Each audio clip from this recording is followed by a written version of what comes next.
Hello and welcome to another 5-Minute Friday. My name is Chris and I am here to answer your questions. You've given me questions on YouTube, on Facebook. I've put them all into this bag and I'm going to put 5 minutes on my timer and we will try and answer them. I will try my best to answer your questions. I've had some really good questions this week, so let's see which ones I pull out. There's lots in here today. But the first one is, what is the difference between may, might, and could? May, might, and could. Well, it depends on the situation, in fact, on the sentence.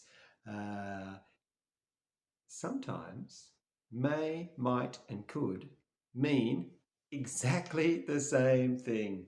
I know English can be confusing sometimes, but yes, they mean exactly the same thing. Let's take an example sentence like, I may go to the party. I might go to the party. I could go to the party. I may go to the party, might go to the party, could go to the party. They all mean the same thing.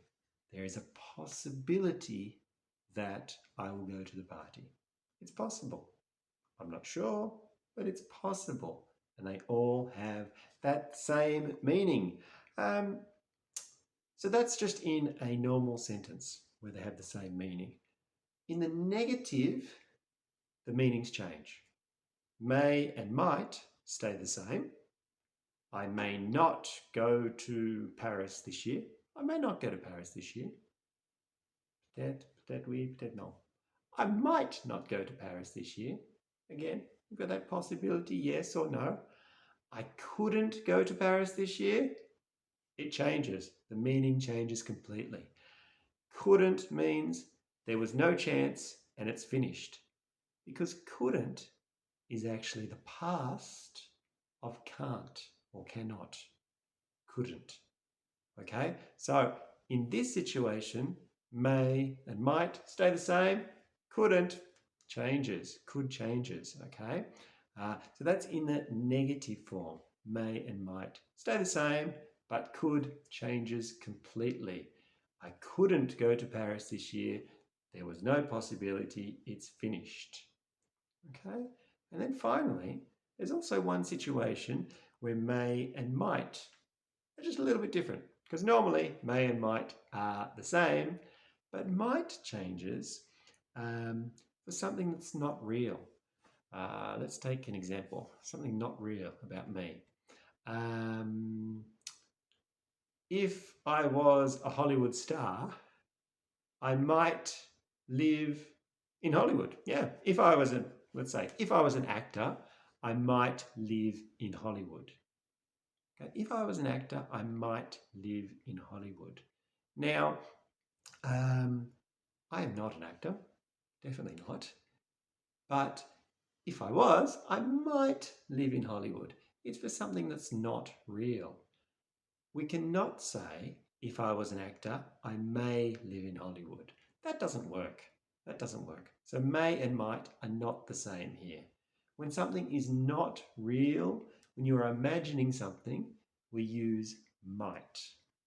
Okay, so that's the difference in a sentence. That's the time when may and might are not the same. May is also a great question asking word. So something like, may I have some orange juice? It is very, very polite. It is more polite than saying, can I have some orange juice? May. Okay, but then the difference. It was an interesting question. May, might, and could. And I think it's time to go on to the next question though, because there are lots in here and I've only answered one so far. My teacher speaks of phrasal verbs. What are they? Are they important? Yes, they are definitely important. What are they?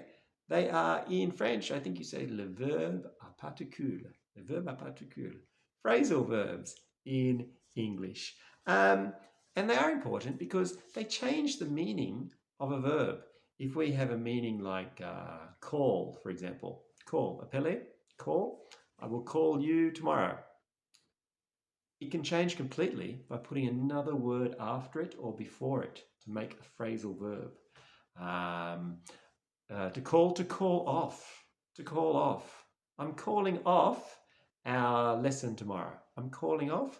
Calling off means to cancel, annuler, to call off. So that's a phrasal verb. We had the verb call. Oh, there's my time up already. I'm only on question 2. Yes, we had the verb call, appelle, but when I put off with it, it completely changed the meaning. And that's what a phrasal verb does. You can completely change the meaning of it by putting another word with the verb to call off. Go is often used with the phrasal verb. To go ahead, to go off, to go against, to go through. There are so many. To come in, to come there. There are so many. I think I'll put them up on the screen for you straight after this video, of course, with some translations for you too. But yes, to this person that asked the question, they are important. And I do understand that they are a little bit confusing because it changes the meaning of the verb. You've got the main verb, like with my example with call before, to call, but just by putting just off at the end, we completely changed the meaning of the verb. We changed it from appelle to annuler. So phrasal verbs are important. Unfortunately, I don't have a trick or a rule to learn them with. It's like your irregular verbs. It's something you need to learn by heart. But I'll put some on the screen for you now to help you. But before I do, thanks for watching, and if you like this video, press the like, of course. Press the subscribe button if you haven't already, and please ask me some questions. And for next time, I will try and answer these other ones next week too. I'll try and be faster if I can. Thanks. Bye-bye.